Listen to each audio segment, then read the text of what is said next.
Maddie from Hello Interloper here. I'm definitely not having good luck today.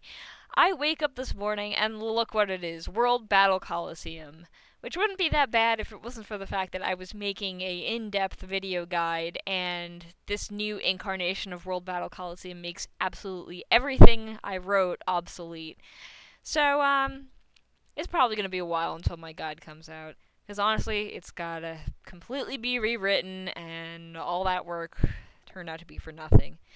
And to make it even worse, I recorded this already, except my sound channels were messed up again, because I don't know why. It made me log back in to my live stream thing. Because usually, I'm already automatically logged in, but this time it made me log in, completely reset all my settings, which meant that I did not have an audio channel set up for my microphone. So, yeah, I actually recorded a 20-minute video without noticing that the microphone wasn't working, and well, there goes 20 minutes down the drain. Hopefully I can make this a little more concise this time around because I already know what I'm going to say. But yeah, disappointment for World Battle Coliseum aside, this is the event, the World Battle Coliseum. And things have been changed a lot, unfortunately. It seems that no matter what the Blood Brothers admins or whatever you call them, developers, try to do, they just can't seem to get this right. And I'll say that they do not have it right now because it's awful. At least in my own opinion, it is awful. And I say that because things have been changed so much that some things just aren't fun anymore. Not that they were exactly fun to begin with, but they were less fun than before. I'll start out by showing you the map. And here we have the general World Battle Coliseum map. And it's rather dark and gloomy. And as you can see, there are no longer 5 different arenas. There are 3 keeps. Not only are there 3 keeps, one opens up every day because the duration for this event is going to be, I think, 3 days, 12 hours. Although, of course, it's not 3 days, 12 hours anymore. It probably started last night and had 12 hours to go. But it seems that every day one of these is going to be opened up. So for now, all we have is Jester's Keep, which wouldn't be that bad, if you had 4 teams fighting over Jester's Keep. There are no longer 4 teams all fighting together. There are 2 teams. So pretty much since this morning, my team has been losing, and we've kind of resigned ourselves to that fate because we've been losing all day. We no longer exactly have this strange competition where we're like, well, we're doing a little bit better than this team, and this team's kind of catching up, but we're definitely not as good as this team, but we might be able to, beat them if we all try really hard. Now, there's none of that, unfortunately. And, it's rather depressing because we kind of know, okay, we lost since the beginning of this morning, so we're just going to lose, we're just not doing as well. And Jester's Keep is just going in between power, they're owning it, we're owning it, whatever. But, yeah, it's just disappointing. To make matters even worse, they have made the encounter rate for PvP encounters while in the arena, or should I say keep, much lower than it was last time. Which means that you can go and use up pretty much all of your energy and only get into a few PvP encounters. I mean, I went through like 20 energy, only got into 2 PvP encounters, had to fight, in the keeps there are sets of 3 familiars that you have to fight, which is kind of sad seeing that most people do have a set of 5 at this point, especially, if they're hardcore gamers, or you don't even have to be hardcore, you just get to a certain part in story mode and you can get that far, but fighting things, it doesn't even give you good EXP if you're trying to level up your guys. So that's also disappointing. And, yeah, it's just not exactly as fun as it used to be. I'm thinking that they're going in the wrong direction, at least in my own opinion. The only good side is the fact that you have a lot more opportunities to get points, where you used to only get like sometimes 500 points when you defend a keep. One time I kind of got we had defended the keep multiple times, so I think we were on our 4th defense, and depending on how many times you've defended a place, the multiplier goes up, which is kind of nice, and I got about 12,000 points just from defending the whole area. We defended it within the certain amount of time, we got the most might or whatever. So that's kind of nice. Unfortunately, if you think about it, then everybody else kind of has that same luxury, so they're getting tons of points as well. It's still rather hard to get a good ranking. So that's about what has changed in the World Battle Coliseum and what they've gotten rid of. It's just meh. I can probably tell you right now that the next World Battle Coliseum will be a lot different than this one. They still have the whole absorb team thing, so it's you against another team. If your team loses, you'll get absorbed by the winning team and get a new matchup the next day. Hopefully we'll see Warriors Keep unlocked tomorrow, and then Sage's Keep unlocked the next day. So yeah, that's pretty much all there really is to know about this World Battle Coliseum. And of course I'm not very thrilled about having to rewrite everything, and don't want to talk about it. So let's talk about the elites, because that's one thing that has stayed steady. These rather odd elites that have strange stats. Unfortunately, there aren't a lot of stats up at the moment, which is kind of annoying, of course. On the other hand, I thought it would be better to make a video now because I might not get a chance to tomorrow. Tomorrow's my busy day. I'm kind of out of the house all day, and when I get home I really just want to go to sleep. So it's better for me to just make a video now. So anyway, this guy, his name is Sir K of Bat Armor, and he's another one of these really weird stats dudes. Oh gosh, did I just roll over that ad? Okay, it's not going to start. I hate these ads. So anyway, Sir K of Bat Armor, you get him pretty early just from points, and you kind of just get one of him, which is kind of lame, and he's not really that useful. But he's got these weird stats, just like the apes in the previous World Battle Coliseum. You could just see it's strange. I mean, he doesn't really gain much from being maxed out. And unfortunately, nobody has his perfect evolution stats up yet. So we don't really know what they're going to look like, and even if they're going to be viable after this event is over.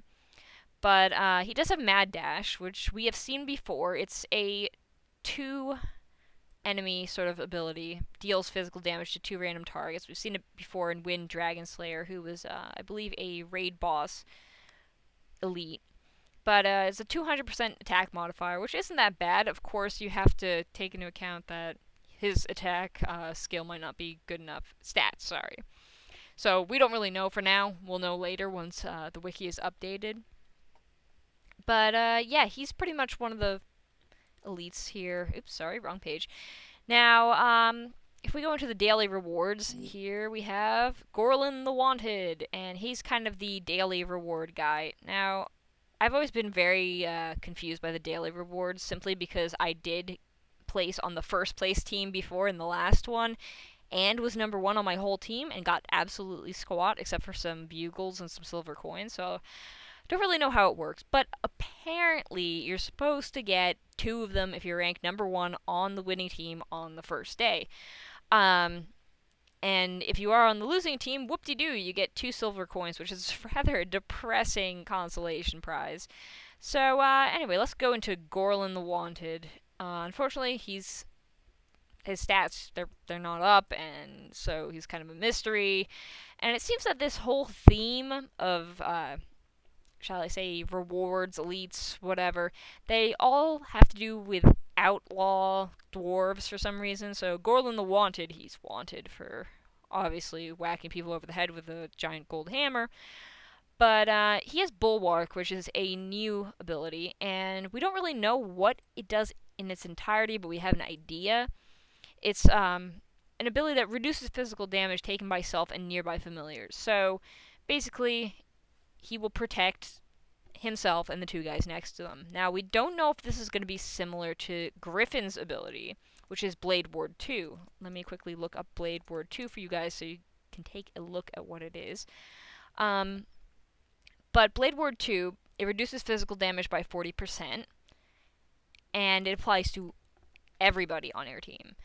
So, it reduces physical damage taken by all allies, which makes me think that Bulwark is going to be a similar thing, but only for the guys next to Gorlin and, of course, himself. So, who knows? I guess we'll see if it's stat-induced or it's a percentage sort of thing like Griffin. But for now, it's kind of a mystery. So then, the overall rewards and also the point reward here. Once you get 1,400,000 points, you get Adara the Wanted. So I'll go over her first. Also, the top 40,000 get her. So once again, this is going to be another one of those familiars that you see a million of in the bazaar, and is probably going to fall down to 2 or 3 Gjallarhorns pretty much the second day, I would say. That's my estimate for it. But I gotta say, and this is just opinion-wise, she is probably one of the ugliest familiars, because she's got this stubby little bulbous nose and these creepy little teeth, and she's like kind of grotesquely muscular. I mean, I don't know about you, but I'm not that fit, but I mean, I don't think I've ever seen a woman who has a line down her entire stomach. It's kind of creepy. The only thing I'm really surprised about is that she doesn't have gigantic breasts, because Blood Brothers tends to do that a lot. But anyway, she has a new skill, Payback. And unfortunately, we don't have that much information about it, other than the fact that it has a chance to unleash a massive counter attack when struck. So it's like Cloak and Dagger, I'm guessing. Maybe it'll have, of course, a higher attack rate, you know, maybe 3 times the attack amount, I don't know. But either way, it only applies to if she is hit. Not anyone next to you, so it's not like, you know, Cloak and Dagger doing the next 2 guys, you know, sort of thing. Basically, if she's attacked, she will counter. Not if anyone near her is attacked. That's what I'm trying to say. A little bit tongue-tied at the moment. So, yeah, that's Adara the Wanted, so she's probably going to be everywhere in the bazaar. Now, let's talk about the legendary, because I find the legendary to be pretty interesting. Because he is they really wanted. As you can see here, Gorlin is wanted, Adara is wanted, Solstin is very wanted, and he's probably really wanted because he is riding on a giant mechanical spider that is on fire, and he's got a giant rocket launcher. So he's pretty scary. He has a new ability, which is called Furious Cannon, and it attacks all foes and has a chance to lower attack. Unfortunately, once again, we don't know his stats, and we don't know what kind of attack it is. Is it wisdom-based, attack-based? Who knows at this point? But all we know is that it does attack all foes, so he has a chance of being pretty darn powerful. So, that's about it for the World Battle Coliseum, guys, and stuff you need to know for World Battle Coliseum. So, if you guys are actually participating in this event, best of luck to you. I know I'm probably going to sit this one out and just, you know, not really use many bugles. Just sit back and kind of use my regenerated morale, because I'm not too crazy about the rewards, and I'm not too crazy about this event, especially because it's making me completely rewrite my strategy guide. Ugh, all that work, all for nothing. It's painful. But, I will hopefully get it going soon. I'm thinking I might just wait until the next one, because they're probably going to change something else too. Blah. But thankfully, the raid boss event should be scheduled next. That's something I'm looking forward to, because they got that down pretty well. It works nicely. There's nothing wrong with it as far as I can really say. But anyway, enough about World Battle Coliseum. Let's move on to something that you guys should probably know about if you need a new familiar. Good Dream Egg. This guy, I was kind of concerned that we would not be seeing the Good Dream Egg and the Bad Dream Egg to be able to be tradable, simply because it was kind of a freebie. And I say Good Dream Egg was a freebie because you could get Good Dream Egg really easily from Special Dungeons event. Pretty much you got Good Dream Egg, I believe, at 25,000 points, which is really easy to reach even if you were in the beginner's tower, because you had up to 10 event allies. So it's just very simple. Now, as you can guess, there's so many in the economy right now that it's fairly cheap. And I say it's fairly cheap because it's really darn good. I guess her name is Eoskiha, something like that. I don't know.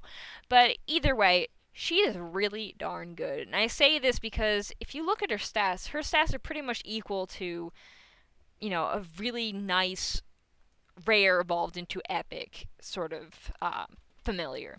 I mean, she has all of her stats over 10k. She has a very high wisdom, even though her attack is not wisdom based, and pretty high attack, which her attack is based off of. She has Ice Fang, which is a new ability that is very similar to DeNA's Ice Fist. And I say this because it hits 3 foes. It has a 150%, can't speak today, 150% attack modifier, though Ice Fist has a 170 attack modifier. But it has a chance to freeze. So it has a 30% chance to freeze, which kind of makes up for the fact that it's not as good attack-wise. But pretty much she hits 3 guys, which is really nice. And she does have a high attack, so she does do a good amount of damage. Her damage output is really nice. So you can get 2 of her. And when I say 2 of her, I mean 2 good dream eggs to evolve into her for about 15 each at the moment. The price might go down because, of course, this is the rush after special dungeons event. You know, Good Dream Egg just became tradable, so people are rushing after them. However, on the other hand, we don't know if we'll be seeing Good Dream Egg again in packs. It might be one of those kind of scenarios like, I believe her name was Freyla the Centaur. She was kind of a Thanksgiving event sort of thing. Thanksgiving packed familiar, and she's pretty sought after now just because of the fact that she's not available in packs anymore. So, who knows? It might be good to grab Good Dream Eggs now, while you still can. On the other hand, there is the Bad Dream Egg, which is, of course, also tradable. And this is a very, very, very sought after familiar. You can pick up one of these for about 60 Gjallarhorns, which is kind of crazy. But the reason why Bad Dream Egg is so sought after is because Tawaskara, or Tavaskara, however you pronounce the W as, has Shadow Strike, which is one of the few new agility-based attacks. I mean, we have Rush, pretty much, as our main agility-based thing, and also Scythe Storm. So Shadow Strike is new, and not only that, it attacks 4 random foes, 100% agility modifier, and he's got... Sorry, had to scratch an itch on my face. Accidentally hit the microphone. But either way, he's got 15k agi, so, you know, 15k damage, hypothetically, to 4 different enemies is really good. And, about these 2 guys. Now, I just want to quickly add this to your, should I say, sources for good information. The familiar tier list on the Blood Brothers wiki is really nice to kind of get an idea of where your familiar ranks among all others, how good they are, how sought after they are. Tier S is mostly reserved for legendaries, but Tier A is kind of like, you know, if you don't have legendaries, can't afford legendaries, get some of these. And as you can see, our good friend Tavaskar, whatever, and Ioshika, Shiha, Skiha, bleh, can't even say these names. They're both on Tier A, which means that they're really sought after and really nice. So, if you have some Gjallarhorns laying about, might be a good idea to invest in one of these, especially if you're Agi-based for Tavaskara, and Ioskiha if you're attack-based. And of course, Ioskiha is also very cheap, so it might be good to get it for any type of sort of familiar composition. So anyway, before I go, I want to show you guys some pictures of some new familiars that have been added with World Battle Coliseum. You get these guys from event coins, but we're most likely going to see these in normal skill packs or whatever later on. And I gotta say, I really like the artwork on this bird girl sort of familiar. I'm just hoping that it'll be an interesting ability to go along with it. And then we kind of have a more evil-looking sort of guy. Kind of looks similar to that last familiar that was, I think, released last event, 2 events ago, something like that. It's kind of like a demon dog sort of thing. But it looks like a demon cat, almost like a Cerberus, except it has 2 heads rather than 3, and of course it's feline-based. So I guess we'll be seeing these guys later on, because honestly I haven't gotten any from event coins, and I highly doubt I even will. Mostly because I'm not going to really be participating that much in this World Battle Coliseum. But yeah, I will make a new video as soon as I get more information, and also I will be updating, you guys as soon as I get the what are they called? The stats on, the wanted familiars, leads, whatever. So anyway, that's about it for now. Good luck to everybody who is participating in the World Battle Coliseum. Until next time.